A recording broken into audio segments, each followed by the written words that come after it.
বুঝলাম তোমার বাবা সরকারি চাকরি, সবচেয়ে ধনী মানে এই পাড়ায়। তুমি কি জানো খোকা, তোমার বাবা কোন দফতরে কোন পদে চাকরি করে, কত টাকা বেতন পায়? প্রশ্নে তার চোখ লাল হলো, মাথা নিচু করে নিচে তাকালো, মনে মনে কি জানি ভাবলো। আস্তে আস্তে মোটর সাইকেলে বসে দ্রুত গতিতে দূরে চলে গেল। যাবার সময় এত ভয়ঙ্কর শব্দ করল যে পথচারী, দোকানদার, শিশু, বৃদ্ধ, রোগী, বেকার, ভবঘুরে আশেপাশে যারা ছিল মহা আতঙ্কে ফিরে তাকাল। মনে হয় সবাই একসাথে অভিশাপ দিল। কিছুদিন পরে নতুন গাড়ি চড়ে কলেজের মোড়ে আসিল মায়ের সাথে, স্মার্টফোন হাতে।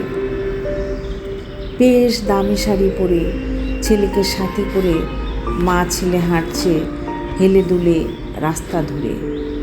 সহসা আমায় দেখে আচমকা মা ছেলে দুজনে এমনভাবে চাহিল, আমি যেন ওকে জল ঢেলেছি ওদের শুকনো উনুনে।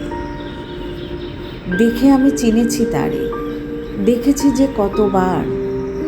বড় অফিসের ছোট কেরানি, বাড়ি গাড়ি তার সব কিছু দামি। সকলের চোখে সে যে অনেক বড় স্যার।